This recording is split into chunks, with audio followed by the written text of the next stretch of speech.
wabarakatuh. Perkenalkan, nama saya Handinia Priyani dari kelas 12 IPS 4. Di sini saya akan mengerjakan tugas agama, yaitu mereview buku tentang Islam. Saya akan mereview buku tentang Merindu Baginda Nabi, karya Habibur Rahman El-Shirazi atau yang disebut dengan Kang Abik, yang diterbitkan oleh Republika Penerbit. Berhubung saya tidak mempunyai bukunya, saya akan menampilkan bukunya di sini.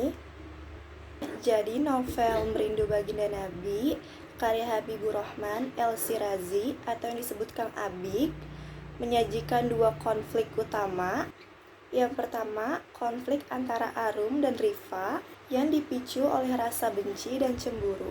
Yang kedua, konflik internal Rifa dalam melawan dendam, prasangka, keluh kesah, dan egoisme. Di luar konflik utama tersebut, Kang Abik juga berusaha mengajak pembacanya untuk merenungi kembali bagaimana cara merindukan dan mencintai Nabi Muhammad SAW yang telah kita lakukan selama ini.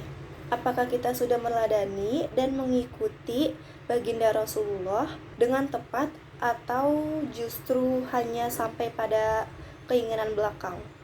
Misalnya sifat dermawan pada Mbah Tentram yang baru terungkap setelah beliau meninggal saat mengikuti pengajian pada saat merayakan Maulid Nabi Muhammad. Mbah Tentram ternyata mewakafkan tanah untuk masjid dan pesantren anak yatim.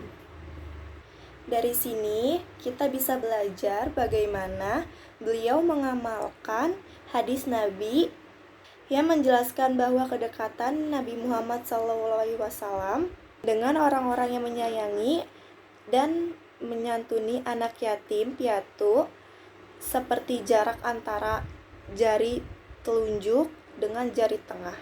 Cerita lainnya tentang sifat tawadu Pak Nur yang menjalankan amanah untuk mengelola wakaf pesantren dari Mbah Tentram. Pak Nur bahkan sampai menjual rumahnya sendiri agar bisa membeli rumah baru di dekat pesantren, sehingga beliau dapat mengelola pesantren tersebut dengan lebih baik. Cerita lain yang tidak kalah menarik adalah tentang perjalanan hijrah Pak Nur saat belajar di sebuah pesantren yang ada di Mojokerto. Kang Abik juga tidak ragu menyelipkan sedikit sindiran tentang kalimat pesantren untuk membersihkan diri dan batin yang erat kaitnya dengan orang-orang tasawuf. Kang Abik secara cerdas menyisipkan pesan melalui nasihat kiai pesantren tersebut yang disampaikan oleh Pak Nur bahwa jalan untuk dekat dengan Allah itu tidak ada batasannya. Jadi pesan moral yang dapat kita ambil bahwa setiap perbuatan baik yang kita lakukan akan kembali lagi kepada kita sesuai janji Allah Subhanahu wa taala. Karena itu kita harus melibatkan Allah Subhanahu wa taala dalam setiap urusan sambil tidak pernah berhenti berharap mendapat ridhonya. Oke, sekian review buku Islam tentang Merindu Baginda Nabi. Kurang lebihnya mohon maaf. Wassalamualaikum warahmatullahi wabarakatuh.